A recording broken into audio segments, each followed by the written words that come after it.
The space race was a competition of economics, technology, and politics. In the 1960s, the United States and the Soviet Union were both seeking higher ground. Each country was stockpiling nuclear arms and advancing missile technology. The Soviets had been the first to orbit both a satellite and a human. They were clearly ahead. I'm NASA Administrator Jim Bridenstine. For 5 years, I served in the U.S. Congress on the Science Committee, which oversees NASA. Written on the wall is a scripture: where there is no vision, the people perish. On May 25, 1961, President John F. Kennedy presented Congress with the most inspirational vision in history, and he gave it a deadline. I believe that this nation should commit itself to achieving the goal before this decade is out of landing a man on the moon and returning him safely to the earth. This vision was placed in jeopardy when, in 1967, the Apollo 1 fire killed Gus Grissom, Ed White, and Roger Chaffee. And then in 1968, the uncrewed Apollo 6 mission also failed.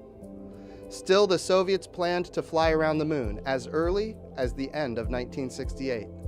So NASA made aggressive and even dangerous plans. The plan was to skip 2 Apollo test flights, drop the moon lander, and go directly to lunar orbit with humans. At a time when nobody had ever flown more than 850 miles above the Earth, NASA planned to fly 240,000 miles to the moon.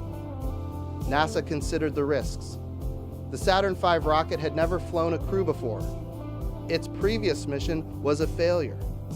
Critical components were not ready, such as mission control, communication networks, software and instrumentation. Trajectories and navigation were not even understood, let alone calculated. An astronaut crew and a flight control team were not trained, and there was no ability to recover the crew if they returned at all. Finally, without a moon lander, Apollo 8 would have only a single engine.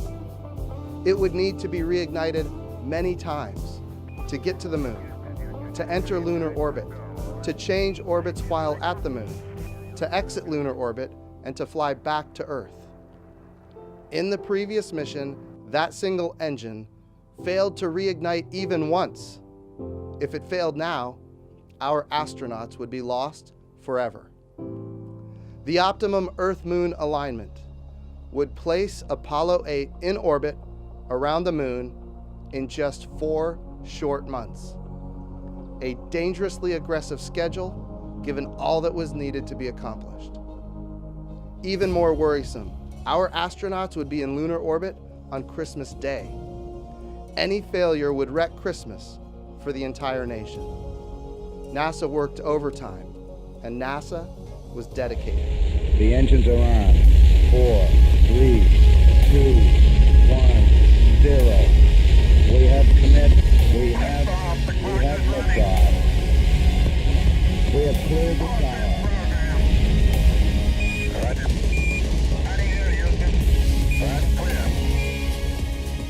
On Christmas Eve, Frank Borman, Jim Lovell, and Bill Anders were the first humans to orbit the moon and the first humans to see an Earthrise above the moon's surface. As they orbited the moon, they made their last broadcast before attempting to reignite their single engine to return home. This broadcast was seen or heard by 1 out of every 4 people on the Earth, including the people behind the Soviet Union's Iron Curtain, where Christmas was still illegal. This was their message. For all the people back on Earth, the crew of Apollo 8 has a message that we would like to send to you. In the beginning, God created the heaven and the earth. And the earth was without form and void, and darkness was upon the face of the deep. And the Spirit of God moved upon the face of the waters. And God said, "Let there be light." And there was light. And God saw the light, that it was good. And God divided the light from the darkness. God called the light day, and the darkness he called night, and the evening and the morning were the first day. And God said, let there be a firmament in the midst of the waters. Let it divide the waters from the waters.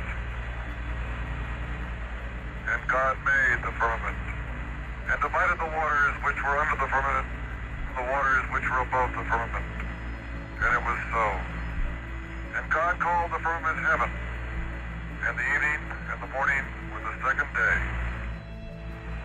God said, let the waters under the heaven be gathered together into one place, and let the dry land appear, and it was so. And God called the dry land earth, and the gathering together of the waters called he seas.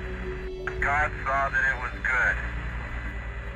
And from the crew of Apollo 8, we close with good night, good luck, a Merry Christmas, and God bless all of you on the good earth.